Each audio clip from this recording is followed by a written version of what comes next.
رحنا على حديقة الأسرة وما ذكرتني غير بعالم السحر، ورتبت لأحلى صبحية مع مرت أخي، ورح أتسوق أنا وبناتي إن شاء الله، ورح بلش درسهم بالبيت قبل ما يبلش العام الدراسي الجديد إن شاء الله، ورح نعمل أطيب معجنات. فحطوا لي لايك يا صبايا وخلونا نبلش الفيديو فورا. رسائل ومؤشرات مختلفة للإيضاح. رشاشة عودة سينمائي لمشاهدة الأفلام الخاصة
يلا تعال.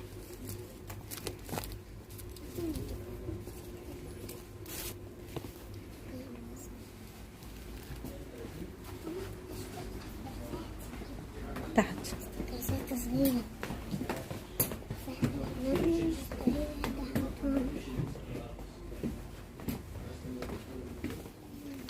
ماما تفتح الرسم. تعالوا نشوف هدول اللي عم نقول عليهم الستيكر.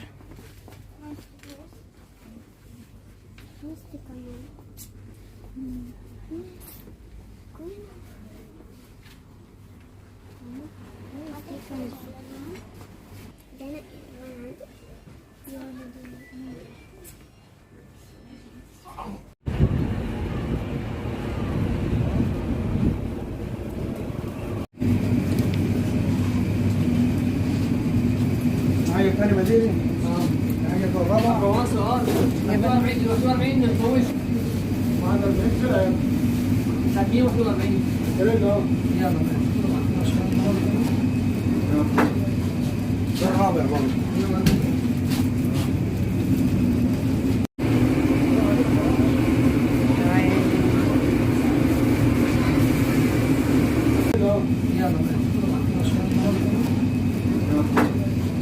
ده الرابع برضه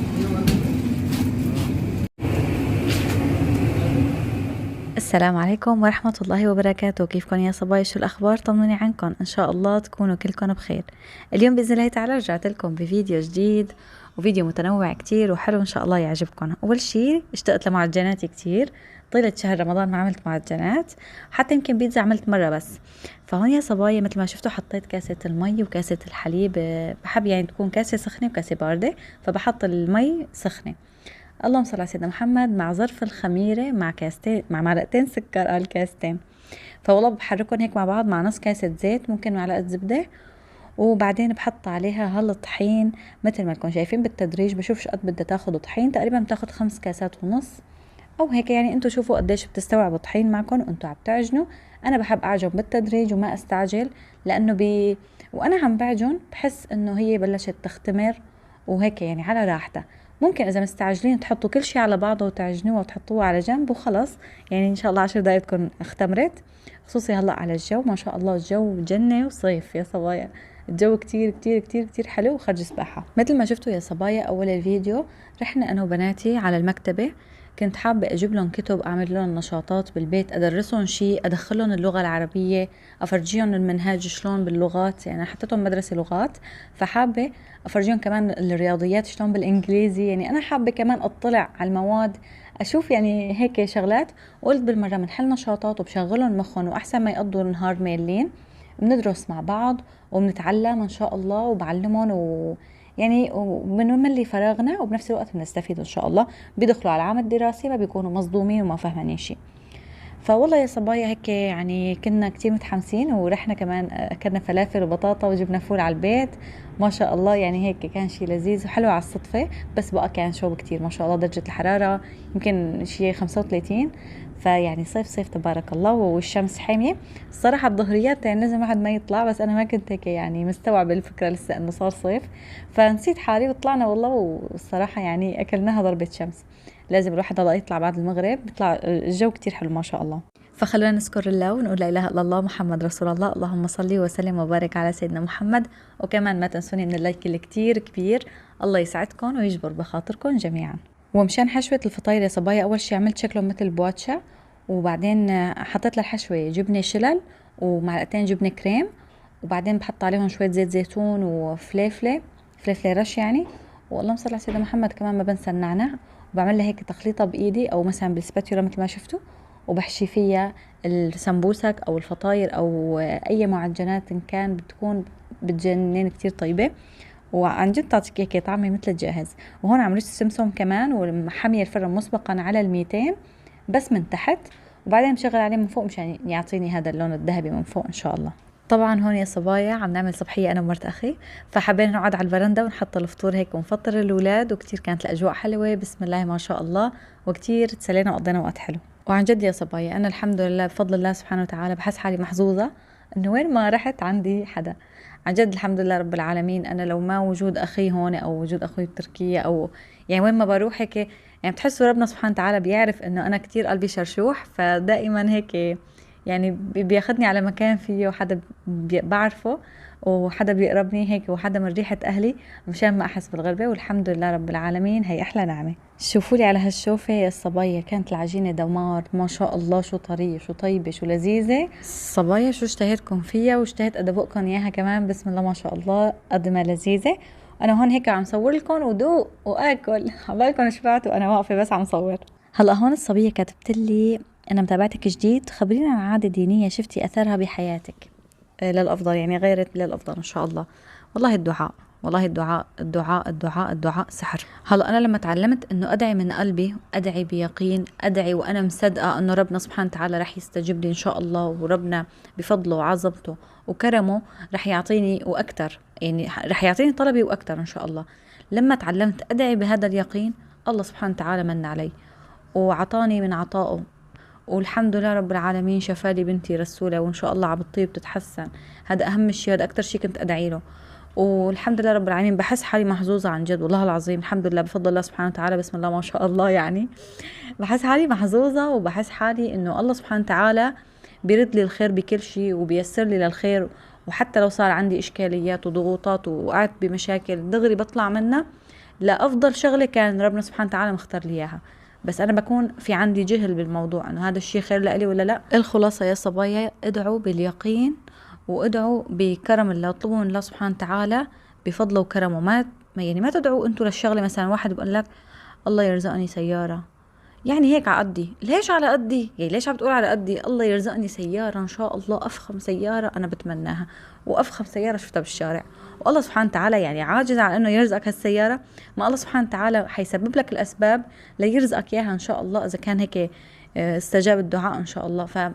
يعني بصير عجائب وغرائب بفضل الدعاء. نحن كنا الصراحة يعني أنا بالذات كنت أجهله، فلما هلا والله ما بدعي غيره بطمع بكرم رب العالمين سبحانه وتعالى. وهذا الشيء لازم يصير، لأنه ربنا سبحانه وتعالى عظيم كريم.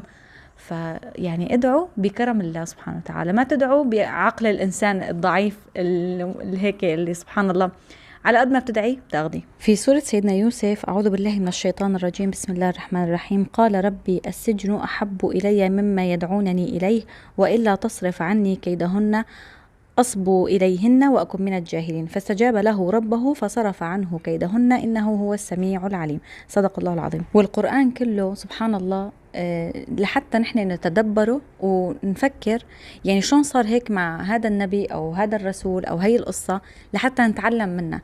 فهون لما سيدنا يوسف عليه السلام راح ودعا ربه سبحانه وتعالى إنه يخلصوا من كيد النساء بالسجن، ربنا سبحانه وتعالى استجابه. الله العليم، يمكن لو هو حرام، بس إنه الواحد لما بده يدعي بشيء خير، يعني نقول مثلا يا ربنا يا ربي مثلا تبعد عني الشر، تصرفه عني وتختار لي الخير وتاخدني للمكان الافضل. ما ندعي انه يا رب معلش يا رب تخلصني من فلان، بس المهم بايش من كان ان شاء الله اروح على الهفا. يعني يا لطيف حتى لو الكلمات هي بتنزل هيك سهوا كمان غلط. وطبعا هون يا صبايا انا ما بفسر لكم الايه، انا عم بعطيكم مثال من القران الكريم انه الواحد يحسن الدعاء، وان شاء الله ربنا سبحانه وتعالى يستجيب كل دعائكم، ويحسن الظن بالله سبحانه وتعالى، ويكون عنده يقين بالاستجابه. بس يا صبايا الله يجبر بخاطركم. اكتب ميم وكاف وهيك، شايفه شلون؟ طب خليني انزل. كيف ما كان؟ يلا رجعي كتبيها تحت. انت صح. نعم يا لا كتبيها هون. انا بحاول. ما تشوفيها خلص مو تعلمتي. والله ما بعرف يا يعني امي. صعب يعني انه انجليزي، انا لسه ما متعلمه انجليزي. هو انا جبت لك المستوى الاول مشان تبلشي شوي شوي وبدون ما تحسي بصعوبة تتعلمي الكلمات الانجليزية من البداية، عرفتي من الصف الاول. يعني انا بدي اتعلم معناهم. افتكر كلمة موجب. نو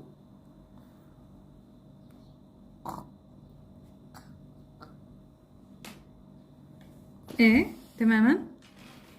سولينكو. ايوه برافو عليكي. هشوفوا هلا بدون مساعدة جوري عم تعرف. ها شطورة. لا هيك نقد. نقد. نو. هلا هون لازم شوفي ركزي معي، هون لازم نكتب حرف الواو وننزل فيه لتحت هيك، وبعدين حرف الدال منفصل صح. يلا رجعي اكتبي اياها هون تحت. يعني يمكن هذا السهل ولا صعب؟ او هلا هون اللي بتكون شطورة بحط لك ايه. انا خلصت. هون الدروس خلصت ما هلا. فينا شطورة حلوة. يعني خلصتي برافو. هلا كتبي لي اياها هون نقود. نقود. والله حلو هيك ما نسى. خلص انا ما حطلع لها.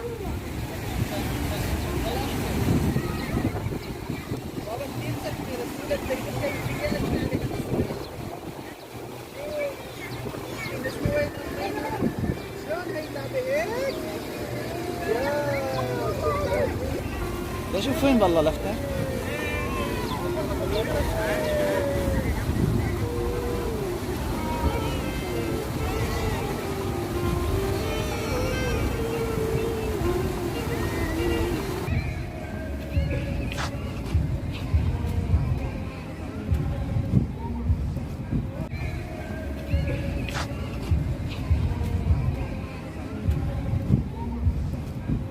وهون يا صبايا من كم يوم مضوا رحنا على حديقة الإسرة، وما شاء الله كانت كتير حلوة، والجو كمان كان لذيذ، والفوتة على الشخص 130، والكبير مثل الصغير، وبس يمكن تحت ال4 سنين ما بياخدوا. وبس رسولة كمان الله يا رب هيك يجزيهم الخير فيهم هالشغلة حلوة، انه كل شيء إلها مجاني لرسيل ذوي الاحتياجات الخاصة، كل شيء لهم مجاني.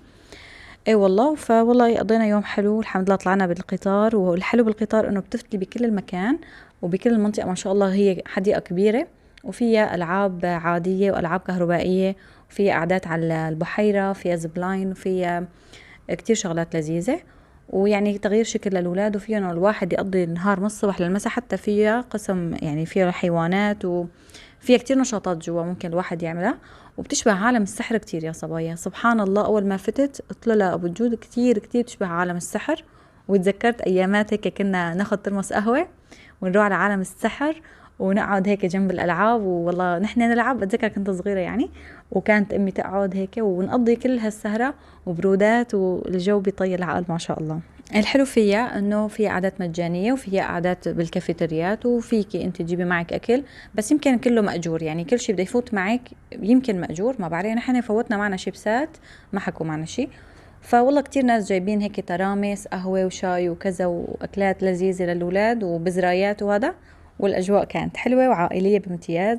فالأولاد كتير استمتعوا وحبوا الأجواء، والحمد لله قضينا فيها يعني من الساعة تقريبا 4 للساعة يمكن 10 المساء حتى طلعنا، لأنه كتير حلوة. بس صار بالليل برودة شوي والله، بس الجو ما شاء الله يعني كتير حلو. وأحلى شيء إنه الناس مرحبين الحمد لله رب العالمين. ولعبنا البنات كمان هيك ألعاب العيد. تعرفوا بالعيد ما رحنا لأنه بكون في زحمة كتير، فإنه تركناها لبعد العيد كم يوم مشان ناخذ البنات ونلعبهم، وانبسطوا الحمد لله واستمتعوا. والطلعة بالقطار 50 جنيه على الفرد، ومثلا غير ألعاب تقريبا كل لعبة ب50 جنيه، الألعاب الكهربائية. وكمان اللهم صل على سيدنا محمد مشان لعبة النهر 120 على الشخص، والزبلاين ب200. يعني عبقلكم أسعار مشان يكون عندكم فكرة عن الموضوع. ممكن البعض يشوفها مكلفة، ممكن يعني إذا مثلا مرة بالشهر بهالصيفية الواحد ياخد أولاده ويروح، يعني بدك تصرفي لك 1000 جنيه، 1000 وشوي حسب عددكم يعني. وحلوة الحمد لله رب العالمين، الواحد بيغير شكل. وفي بحيرة كتير حلوة القعدة قدامها بتطير العقل، وكتير أنا حبيت القعدة هون والسهرة هون غير شكل. رشاشة عودة سينمائي لمشاهدة الأفلام الخاصة بالمسلسل.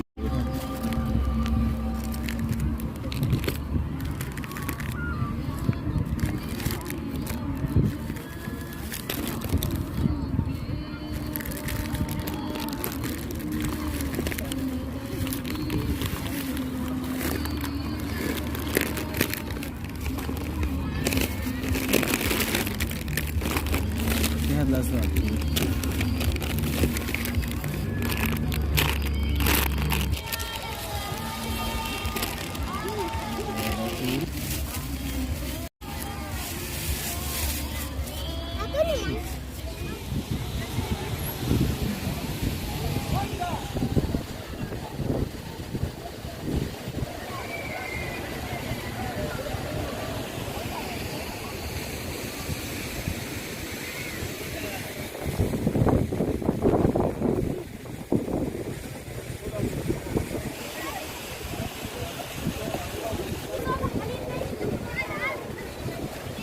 وهون يا صبايا المسكليتة الربع ساعة ب50 جنيه، والسيارات كمان للولاد تقريبا 10 دقايق ب50 جنيه. كمان هيك بغيروا شكل بنبسطوا.